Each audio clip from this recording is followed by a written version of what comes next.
Hey guys, in one of my videos, I spoke about self-awareness.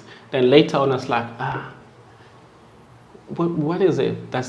Do people know what it means? Then somebody sent me an email, a message saying, hey, explain self-awareness and how we can teach our guys self-awareness. Self-awareness is to teach your child who they are and what they can do best. What are they best at? What are they good at? So for instance, I would say my children, I've got two children. One likes art, likes drawing, he can draw the entire day.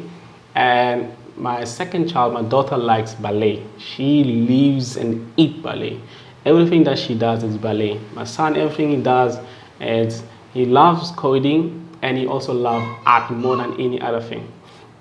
So self-awareness, simply put, is to just encourage them to do what they do best and make sure that they are happy. I'm one person that believes in fun, that believes in happiness than any other thing.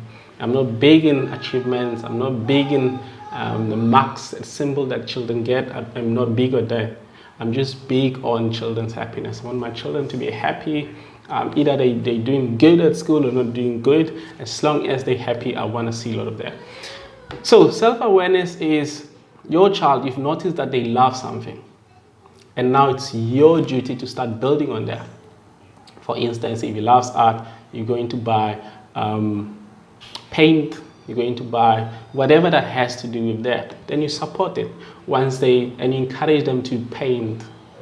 But if they lack it, most of the time they will do it by themselves. You don't need to encourage them because they will say, can I paint? Oh, no problem. Just do your painting because you love it.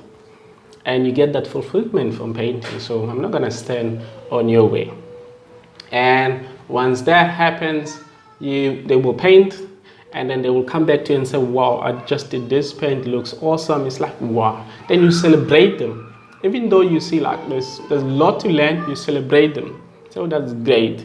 And then that's what I do. I get a frame and I frame their work on the wall, so they can keep and see them.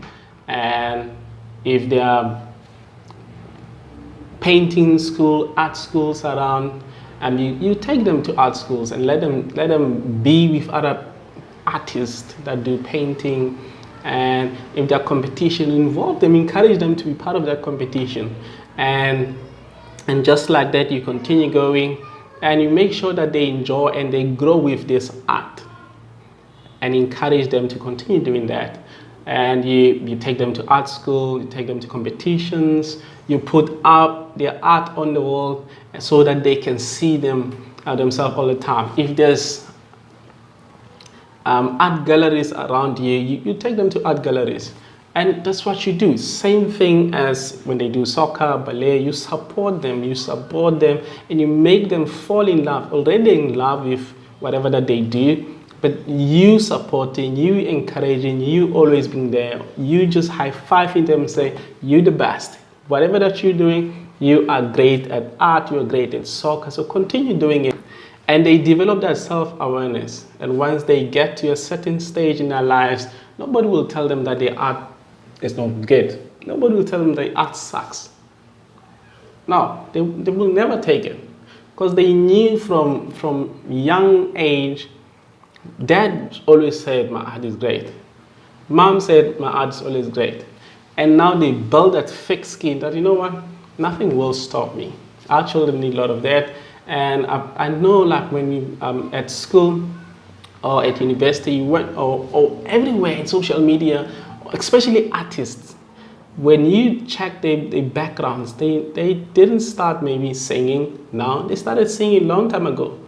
And some of them, they're good singers and they do well. But because of they self-aware of themselves, and they got that backing, they got that encouragement from the parents or whoever that raised them. Even if they just not good at all, they will tell you confidently so that I'm good at singing and I will sing. Even though they're just bushing and just all over the place. But because of self-awareness, then they will continue doing that. So it starts like that. You take it easy, you encourage your guys, you create a platform for them for their love of whatever to start thriving and enjoy themselves.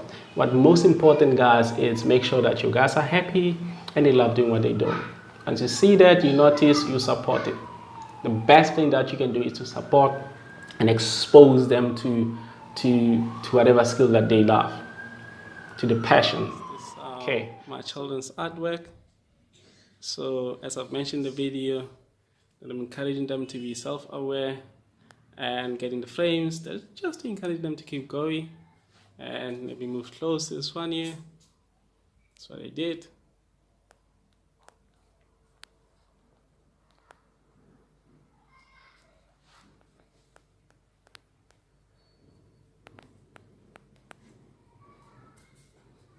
So it's right there on the wall.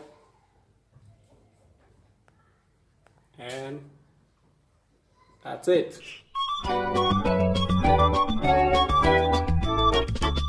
There once was an ugly duckling with feathers all stuffy and brown, and the other birds in so many words said, "Get out of town, get out, get out, get out of town." And he went with a quack and a waddle and a quack in a flurry of eider down. That poor little ugly duckling went wandering far and near, but at every place they said to his face, "Now, get out of here, get out, get out, get out of here." And he went with a quack and a waddle and a quack and a flurry of a happy tear.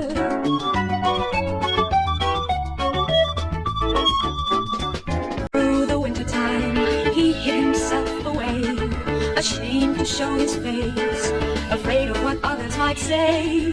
All through the winter in his lonely clump of weed, till a flock of swans spied him there and very soon agreed, "You're a very fine swan indeed." Swan? Me? A swan? Ah. So yes, guys, so this is the simplest way I can put self-awareness. That's the simplest form, and it's quite easy. You just need your time, your support, encouragement, and do a lot of exposure to your child. I hope that helps. If I missed something, guys, please type at the bottom and say you missed 1, 2, 3, because I'm learning and I also want to learn from you guys. For now, peace.